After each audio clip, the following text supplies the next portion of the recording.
이렇게 날씨가 좀 쌀랑한데 이렇게 발걸음을 여기까지 옮기신 여러분을 환영하고 정말 축복합니다.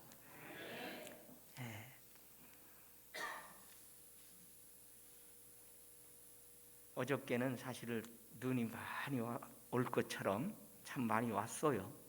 그러다가 그치고 난 연후에 이렇게 맑아져가지고 오시는데 불편함은 어쩔까 없냐고 걱정을 했는데 밤새 눈이 오지 않았고 또 아침에 일어나 보니까 그렇게 추워서 못 올 정도는 아닌 것 같아서 너무 다행스럽다라고 생각을 했어요.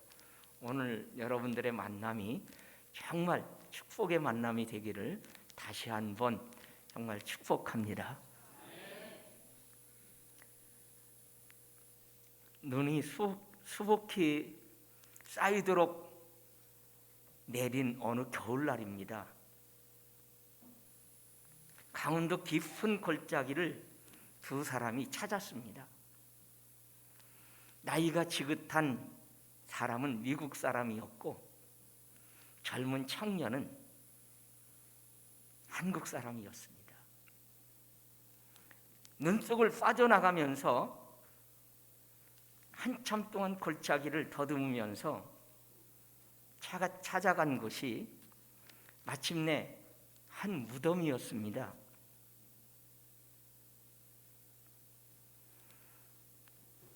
무덤 앞에 서서 나이 드신 미국 사람이 젊은 청년을 향해서 말합니다. 이곳이 내 어머니의 무덤이란다. 그러면서 지난 날을 회상합니다. 6.25 전쟁 때에 한 미국 병사가 전쟁에 참여했다가 여러분 후퇴를 하면서 내려오는데 강원도의 한 골짜기에 이르렀을 때에 이상한 소리가 들리는 거예요. 가만히 소리를 귀 기울여 듣다 보니까 아기 울음소리였습니다.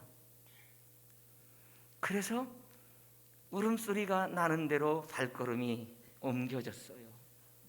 그리고 그 아이를 구하려고 눈을 파헤쳤습니다.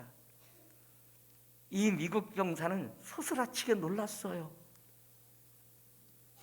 왜 놀랐느냐면 거기에는 아이만 있는 게 아니라 아이를 품에 안고 꼬꾸라져서 얼어 죽은 어머니 모습이 보였고 어머니가 그냥 얼어 죽은 정도가 아니라 자기 아이를 살리기 위해서 자기 옷을 하나씩 둘씩 다 벗어서 아이를 감싸고 그리고 어머니는 그 엄동설 안에 얼어서 죽은 겁니다. 그래서 이 미국 병사는 얼어 죽은 어머니를 그곳에다가 무덤을 파고 그렇게 하고 거기다가 묻었습니다.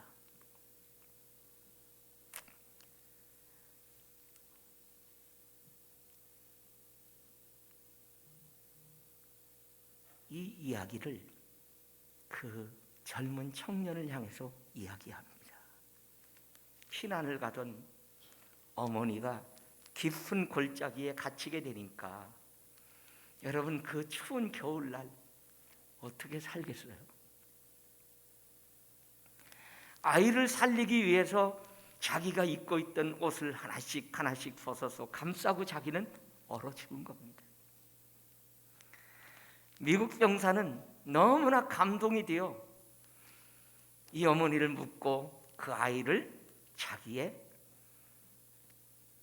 나라로 미국으로 그 아이를 입양해서 데리고 갔습니다. 그리고 자기 아들로 삼았습니다.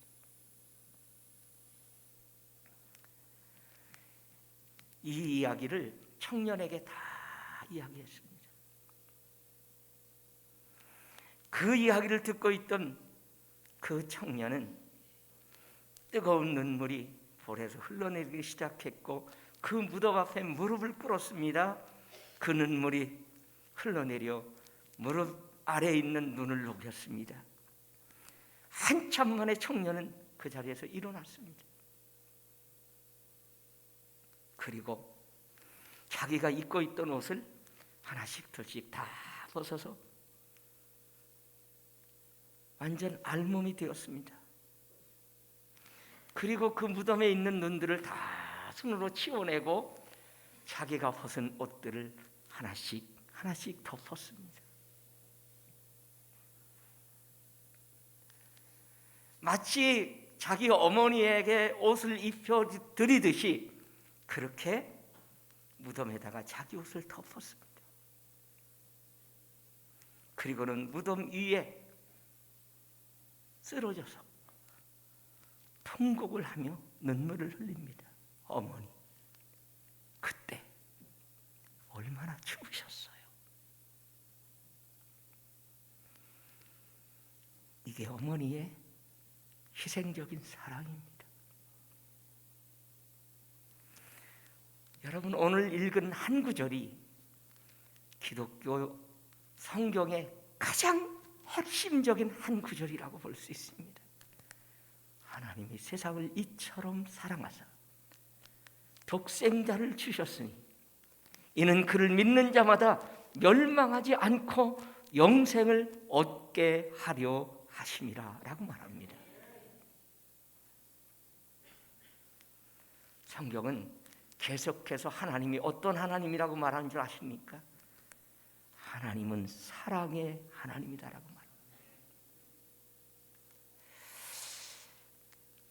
하나님이 세상을 이처럼 사랑했다라고 표현하는데, 어느 날 여러분 길을 가는데 갑자기 누군가가 나타나가지고 내가 당신을 사랑합니다 이러면 위아래 올려다보면서 뭐라고 할 것 같아요? 이 사람 미쳤어. 왜 나 알지도 못하는 사람 괜히 사랑한다. 그렇지 않고야 여러분 정상이라고 말할 수 있겠어요? 여러분, 오늘 하나님이 우리를 사랑하신다라고 말하는데 여러분들의 마음이 그게 와 닿습니까? 하나님이 여러분을 사랑한다는 말이 여러분에게 와 닿느냐 그 말이에요. 안 닿아요. 마음에 와 닿는다는 사람은 아마 뭔가를 깊이 경험해보지 않으면 할 수 없는 이야기예요.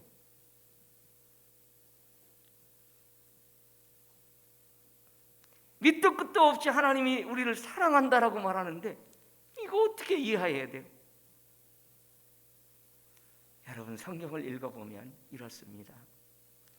이 세상은 하나님이 창조한 세계예요. 하나님에 의해서 이 세상이 만들어졌다는 거죠. 그런데 그 가운데 최고의 창조의 걸작품이 저와 여러분입니다. 인간이에요, 인간. 여러분, 이 지구상에 인간보다 더 존귀한 존재가 있다라고 생각하십니까? 없어요. 여러분들은 왜 그렇게 존귀한 존재이냐?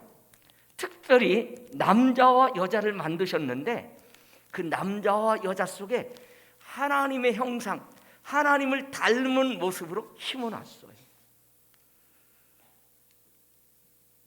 여러분, 우리 시내만 나가도요, 지금 주변 돌아보면 어때요? 아파트의 빌딩이 어마어마하게 막 올라가는 모습. 이거 누가 만들었어요? 사람들이 만들었잖아요. 이해가 잘 안 가잖아, 그렇죠? 이게 인간의 머리는 하나님을 닮았어요. 그래서 창조적이고 뭔가를 하고자 하는 계획을 가지면 그걸 이루어낸다니까요. 하나님이 이 세상을 만들 때에 그분의 철저한 지혜와 계획 속에서 만들어졌다는 거죠. 여러분, 이 지구가 질서 있게 움직이는 거 여러분 느끼십니까? 자전과 공전을 하면서 이 지구가 부딪히지 않고 움직여 가는 모습 여러분 이해하십니까? 아마 눈으로 볼 수 없으니까 이해가 안 될 거예요. 근데 낮과 밤이 있다는 건 이해하잖아요. 그게 지구가 돌고 있다는 얘기잖아요. 여러분, 이렇게 인간을 하나님이 창조했다라고 하는 얘기는 또 다른 말로 보면은 하나님은 우리를 하나님을 닮은 모습으로 만들었다라고 했죠. 근데 이것은 뭘 말하는가 하면 그분과 소통하고 그분과 교제할 수 있는 존재로 유일하게 인간을 만들어 놓은 거예요. 근데 지금까지 여러분들이 여쭤볼게요. 나는 하나님과 소통했다, 하나님과 교제해봤다 하시는 분 있으면 손 들어봐요. 조금 이상한 분들은 그럴 거예요. 그런 사람들은 좀 이상하다라고 그럴 거라니까. 할 수 없어요. 여러분이 하나님을 알 수 있느냐? 알 수가 없어요. 참 아이러니하죠. 근데 어떻게 하나님 믿으라고 자꾸 하느냐라고. 이해할 수 없죠.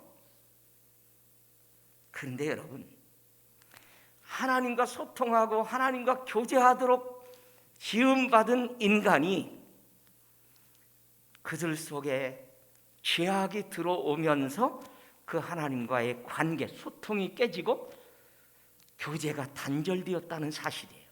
그때부터 인간은 하나님의 존재를 인간 스스로 알아갈 수도 없고 여러분 믿을 수도 없고 그 사랑을 이해할 수도 없는 존재로 전락하고 말았어요. 그래서 성경은 이렇게 얘기합니다. 모든 사람이 죄를 범하였음에 하나님의 영광에 이르지 못했다. 하나님과의 소통이 안 되고 하나님과의 교제가 다 끊어졌다는 얘기예요. 이게 죄로 인해 결과가 그렇게 됐다는 겁니다. 그래서 하나님은요, 인간 스스로는 하나님을 찾아갈 수도 없고 알 수도 없고 믿을 수도 없고 그 사랑을 받아들일 수도 없는 거예요. 여러분, 이 심각한 문제, 그 죄의 결과는 인간이 영원한 멸망으로 떨어질 수밖에 없는 존재가 됐다는 겁니다. 아마 여러분들을 이 자리에 이렇게 초청하도록 만드신 것은 여러분들에게 놀라운 하나님의 비밀이 담겨 있는 거예요. 그 하나님을 바르게 이해할 수 있고 깨달을 수 있고 믿을 수 있는 그 사랑을 받을 수 있는 길을 여러분들에게 안내해 드릴 수 있도록 하기 위함이에요. 사람들은 인간 스스로 그 신이라는 존재를 만나려고 종교를 만들었어요. 여러분, 이 지구상에 종교가 얼마나 많은지 아세요? 아마 손에 꼽을 수 없을 만큼 모든 종교들이 많아요. 근데 여러분, 인간 스스로 만들어낸 종교 갖고 신을, 진정한 신을, 살아있는 신을 만날 수 있느냐? 없어요. 종교로 가지고도 안 돼요. 철학으로도 안 돼요. 여러분 착하게 선하게 살아도 안 돼요. 못 만나요. 만날 수 없어요. 이거는 인간이 이렇게 하면 하나님 만날 수 있지 않을까? 라고 생각해서 만들어냈는데 그는 하나님의 기대에 미치지 못한다는 사실입니다.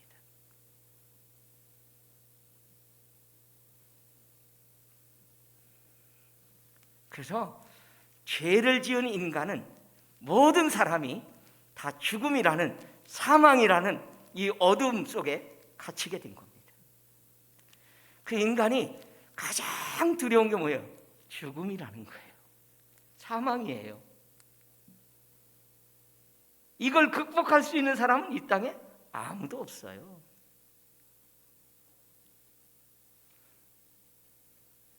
그런데 중요한 건 이렇게 절망 속에 있고 이렇게 죄로 인해서 어두워져 있는 인간 속에 인간 스스로는 하나님을 만날 수도 없고 교제할 수 없고 진정한 사랑을 느낄 수도 없는데 그 하나님의 사랑은 우리에게 그럼 어떻게 이해해야 될까요? 인간이 스스로 찾아갈 수 없으니까 그러면 어떤 방법으로 인간을 이해시켜야 될까요? 신이신 하나님이 인간을 찾아오는 것을 통해서만이 여러분 하나님을 이해시킬 수가 있는 거예요. 그게 여러분 온 세계가 지금 지키고 있는 성탄절이 바로 하나님이 육신의 사람의 몸을 입고 이 땅에 오신 사건이 성탄절이라는 사건. 여러분 이미 예수님이 오시기 전부터 많은 선지자가 그 예수님이 어떻게 오실 것을 예언해 놨는데 이사야 선지자는 이렇게 말했어요. 그게 마태복음에 보니까 1장 23절에 뭐라고 그랬는가 하면, 보라, 처녀가 잉태하여 아들을 낳을 것인데 그 이름을 임마누엘이라 하리라, 이렇게 말합니다. 여러분, 여기 임마누엘이라 하리라라고 하는 이 말은 하나님이 우리와 함께 계시다라고 하는 말씀이거든요. 인간이 하나님을 찾아갈 수 없고 만날 수 없으니까 하나님이신 그분이 인간 모습으로, 아니 신이신 그분이 내가 신이다 하고 나타나면 아무도 살아남을 사람이 없어요. 그러니까 인간의 몸을 입고 이 땅에 오시는 사건이 성탄절인 거예요. 예수님이 이 땅에 오신 거예요. 그래서 하나님의 사랑은 어떤 사랑이냐? 찾아오시는 사건이에요. 찾아오시는 사랑이에요. 하나님이 인간을 찾아오지 않으면 인간 스스로는 하나님을 알 수도 없고 믿을 수도 없고 사랑할 수가 없어요. 그래서 하나님은 인간의 모습으로 가장 인간과 밀접한 관계를 가질 수 있는 인간의 모습을 입고 이 땅에 오신 거예요. 이게 여러분 다른 말로 하면 하나님의 은혜요, 하나님의 사랑입니다.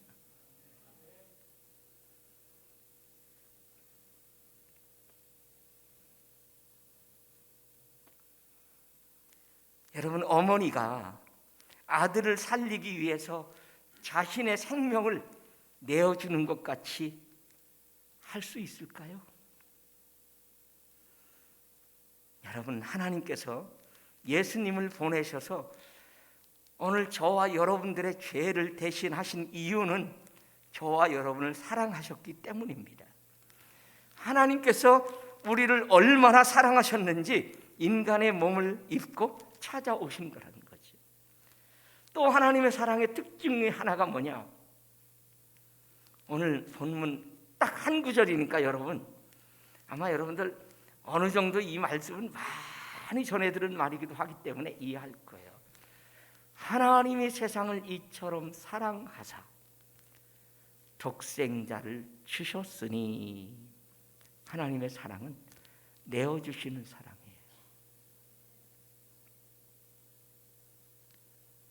독생자라는 말을 여러분들 여기서 하면 유일하신 존재라는 거예요. 유일한 그 하나님이 이 땅에 인간을 입고 오도록 보내셨다는 거죠.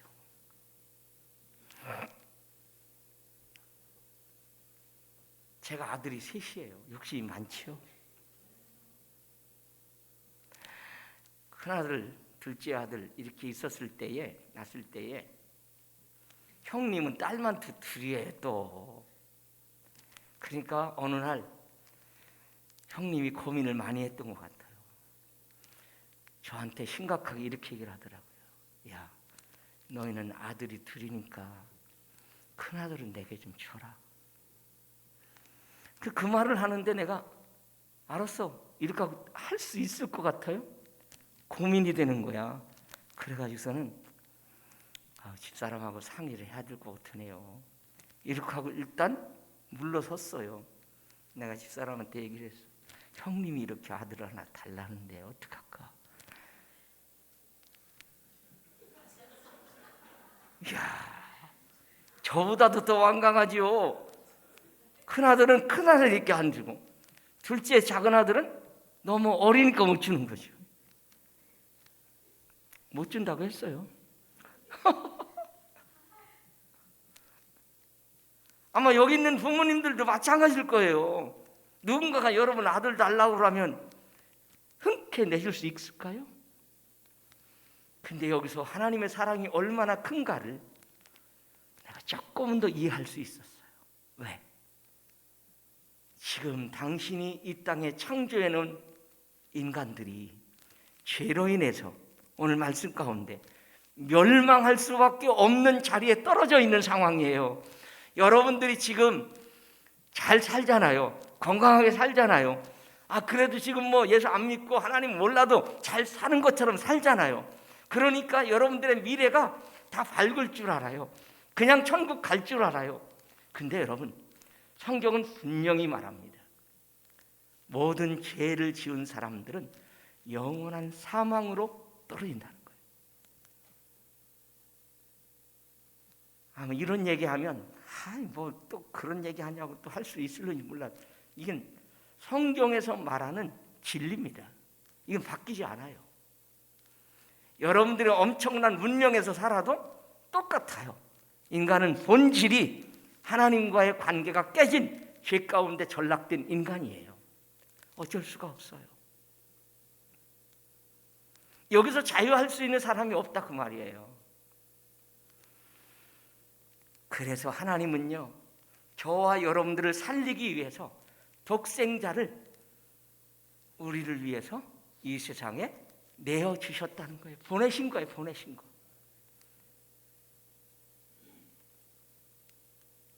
이 하나님의 사랑을 한번 깨닫고 이 사랑을 깊이 여러분 가슴 속에 한번 새겨보시기를 주님의 이름으로 축원합니다.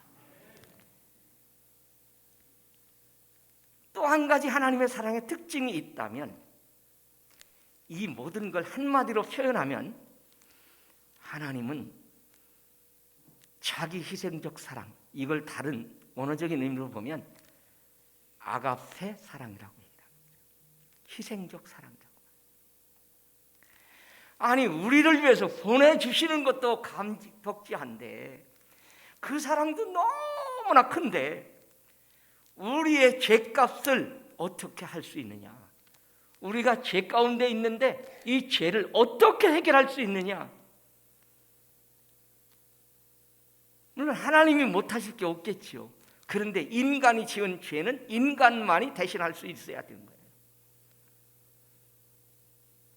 여러분, 내가 죄 짓고 내가 잘못한 거 개새끼 데리고 가, 그러면 될 것 같습니까? 안 되잖아.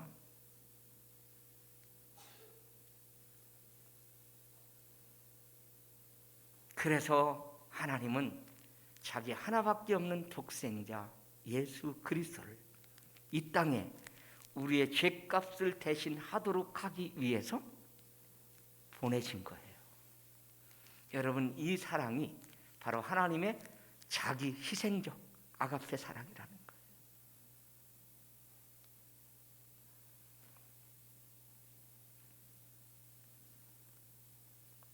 말씀을 시작하면서 드렸던 어머니의 희생적 사랑도 감동인데, 여러분, 하나님이 인간을 찾아오시고 자기 아들을 내어주시고 자기 아들을 우리를 대신해서 죄에서 죽게 하는 이 엄청난 사랑을 실천하신 이 하나님의 사랑은 여러분들 받을 수만 있다면 여러분들은 가장 복된 인생이 되는 줄로 믿습니다.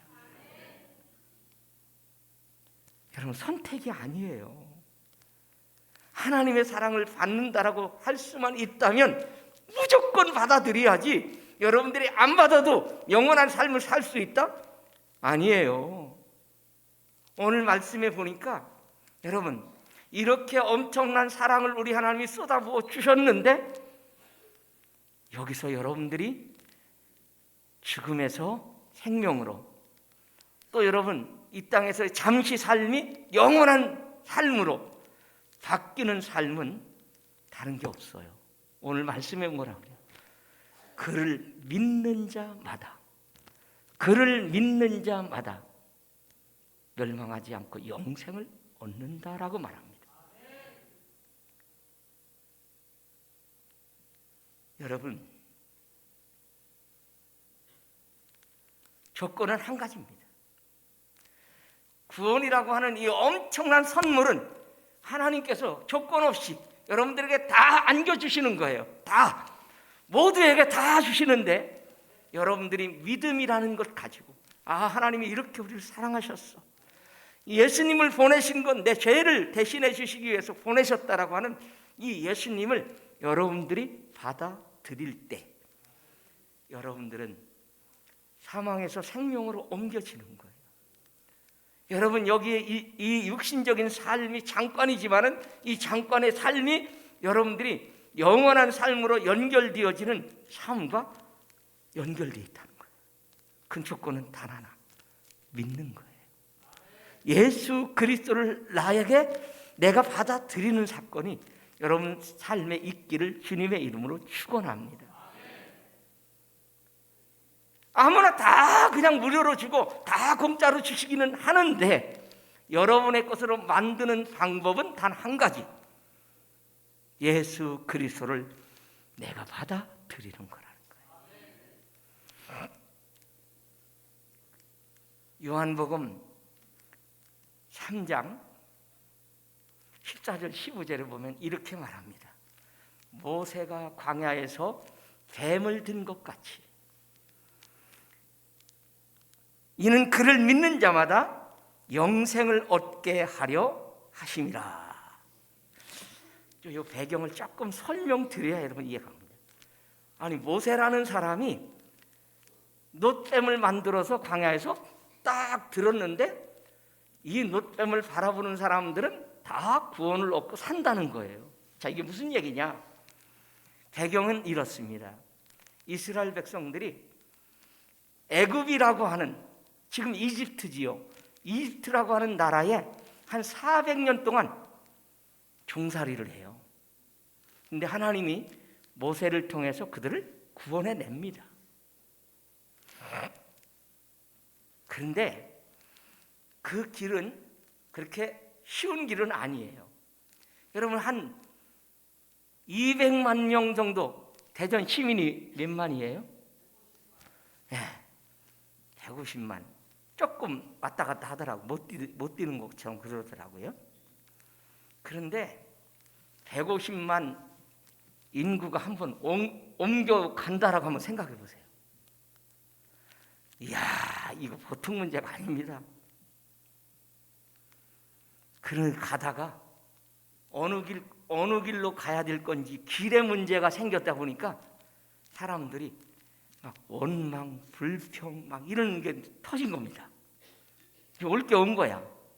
너무 힘들고 고달프니까 막 불평이 나온 거예요. 하나님이 이때에 광야에 뭐가 있는가 하면 불뱀이라는 게 있어요. 불뱀. 우리말로 독사예요. 독사를 보내가지고 그 불평하는 사람들을 물게 했어요. 여러분, 독사에 물리면요, 빨리 응급처치 안 하면 그 독이 온몸에 퍼지면 금방 죽습니다.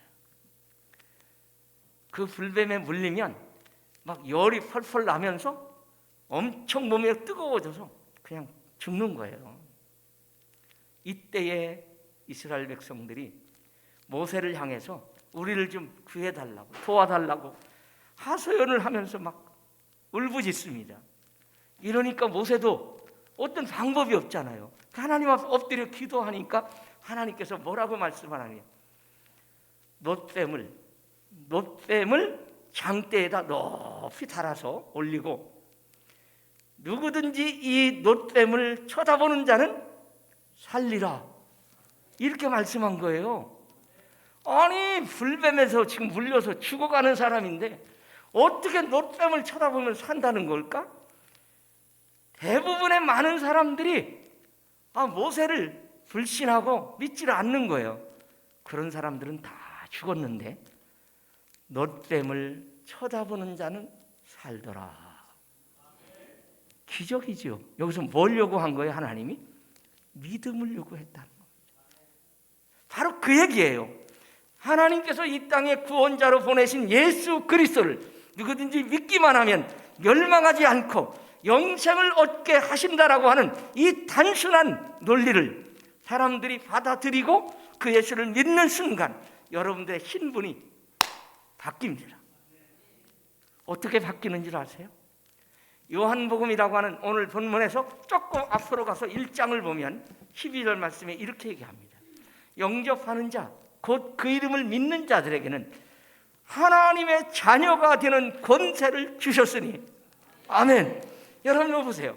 영접하는 자, 누구든지 예수 그리스도를 영접해 드리는 자, 맞이해 드리는 자, 그를 믿는 자, 이 사람은 놀라운 변화가 일어나는데 이제부터는 하나님의 아들이 되고 하나님의 딸이 된다라고 하는 이 엄청난 은혜와 축복을 주신 거예요.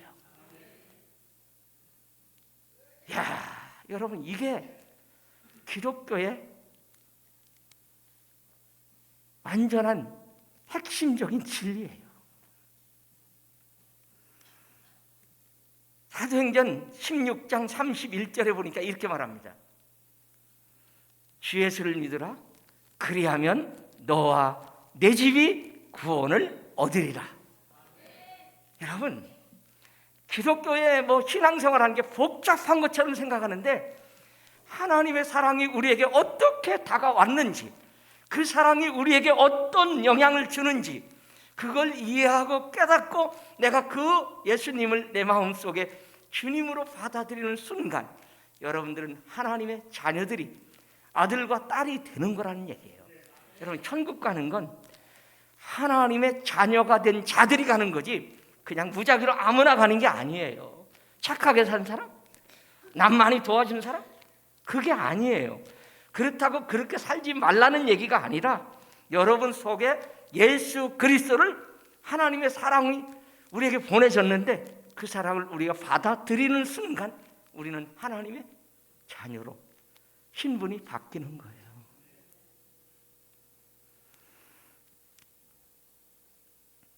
죄라고 하는 불치병에 걸린 인간에게 하나님은 예수라고 하는 신비로운 치료약을 여러분 주신 것입니다. 죄와 사망의 병을 고칠 수 있는 약은요, 예수님 밖에 없습니다.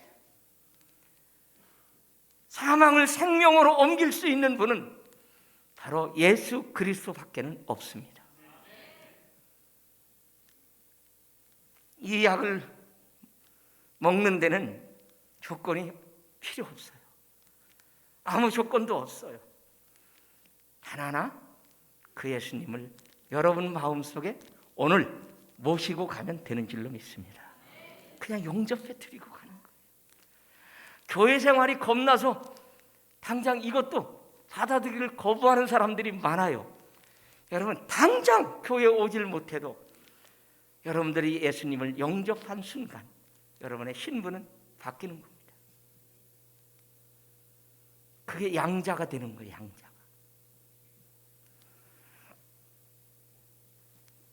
혹 이런 사람들이 있어요. 아이고, 우리 부인이 열심히 예수 믿으면 나도 천국 가겠지. 혹시 그러신 분이 있어요? 부인은 교회 나오는데 부인 치맛자락이라도 붙들면 가는 거 아니야? 이렇게 하고 교회를 안 나오시는 분 혹시 없었어요? 여러분, 부인 비자 가지고 미국 가겠다고 공항에 가면 거기서부터 차단되는 거예요. 못 가요. 인간이 한 나라에서 다른 나라로 옮겨서 가려고 해도 그는 비자가 없으면 못 가는데, 여러분, 천국 가는 길은 여러분 다른 사람의 믿음 갖고는 여러분 가는 게 아니에요.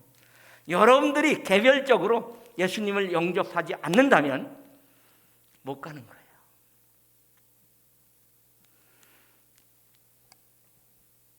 그래서 믿지 않으면 영생을 누릴 수가 없습니다. 마지막으로 여러분 말씀드립니다. 오늘 여기에 여러분들이 참 오셔서 감사한데요, 기회는 오늘입니다. 사람들은 자꾸 이 엄청난 일을 미루고 또 기회를 다른 때를 잡으려고 그래요. 아직은 내가 조금 더 안정되거든. 내가 좀 돈을 더 많이 벌어놓거든. 아니면 내 자녀들을 다 양육해 놓거든. 이렇게 자꾸 내일로 미루는 사람들이 있어요. 기회는 오늘입니다. 오늘. 이 시간입니다. 이 시간이 벗어나면 그 기회는 내게 영원히 오지 않을 수 있다는 거죠.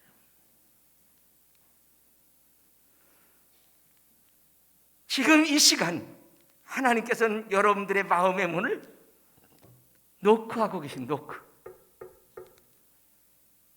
여러분, 저는 여러분들에게 강요하지는 않아요.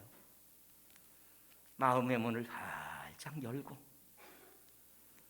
그렇게 우리를 사랑하셔서 당신의 하나밖에 없는 독생자를 나를 살리기 위해서 보내셨다라고 하는 그 예수님을 내가 오늘 이 시간 받아들입니다.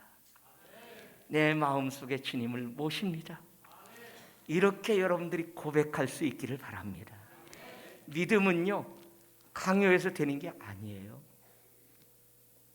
여러분들의 마음을 이 시간 한 번 더, 한 번 깊이 결단하는 시간을 한번 가지십시오.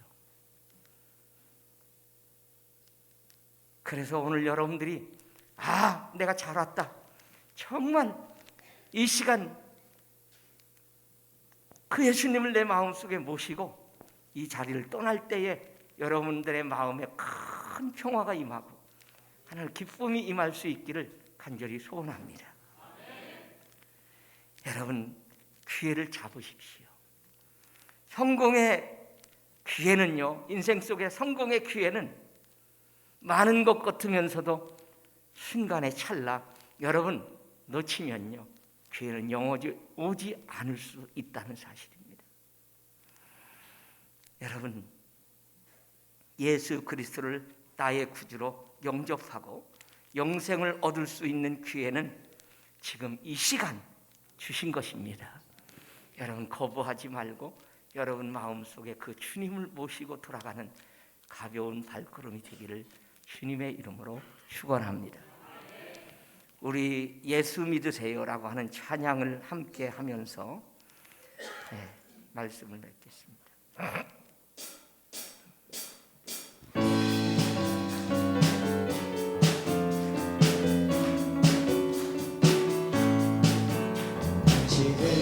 지금 어디로 가나요? 날 거는 부럽게 이 세상 어디 쉴 곳 있나요? 머물 곳 있나요? 예수 안에는 안식이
여러분 마음속에 결단하고 돌아가시고요. 예수 믿는 것이 얼마나 복되고 행복한 일인가를 오늘 말씀을 들으면서 정말 하나님의 사랑을 받는 사람, 행복할 수밖에 없습니다. 지금까지는 내가 그렇게 살아왔지만 이제부터는 그 주님을 여러분 마음속에 하나님으로 모시면서 정말 그분과 동행하는 삶, 복된 삶을 살아갈 수 있는 마음의 결단을 하시고 돌아가시기를 바랍니다. 우리 한번 기도하겠습니다. 하나님 아버지, 오늘 이렇게 처음 발걸음하느라 힘들고 어려운 사람들이 많지만 이들의 발걸음이 복되게 하옵소서. 이들의 마음의 결단이 하나님의 자녀, 정말 하나님과 동행하는 아름다운 삶, 정말 주님과 함께 살아가는 삶이 될 수 있도록 은혜를 베풀어 주시옵소서. 아버지, 정말 저들을 방해하고 있는 모든 것들이 사라지게 하시고 예수님을 나의 주, 나의 하나님으로 고백하는 역사들이 일어나게 하여 주시옵소서.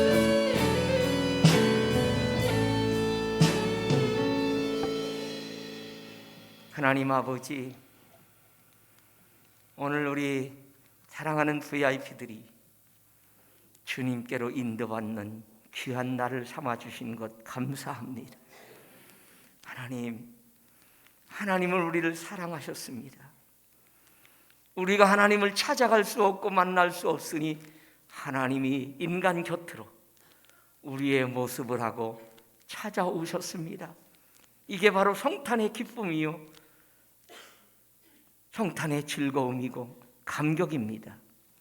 하나님, 우리 모두의 삶 속에 예수님이 찾아오신 것을 우리가 환영하고 그 주님을 맞이하고 그 주님을 내 마음속에 주님으로 받아들임으로 말미암아 저들의 인생에 놀라운 변화, 정말 축복의 변화가 일어나게 하시고 영원한 영생의 삶을 누리며 살아가는 복된 인생들이 되게 하여 주시옵소서.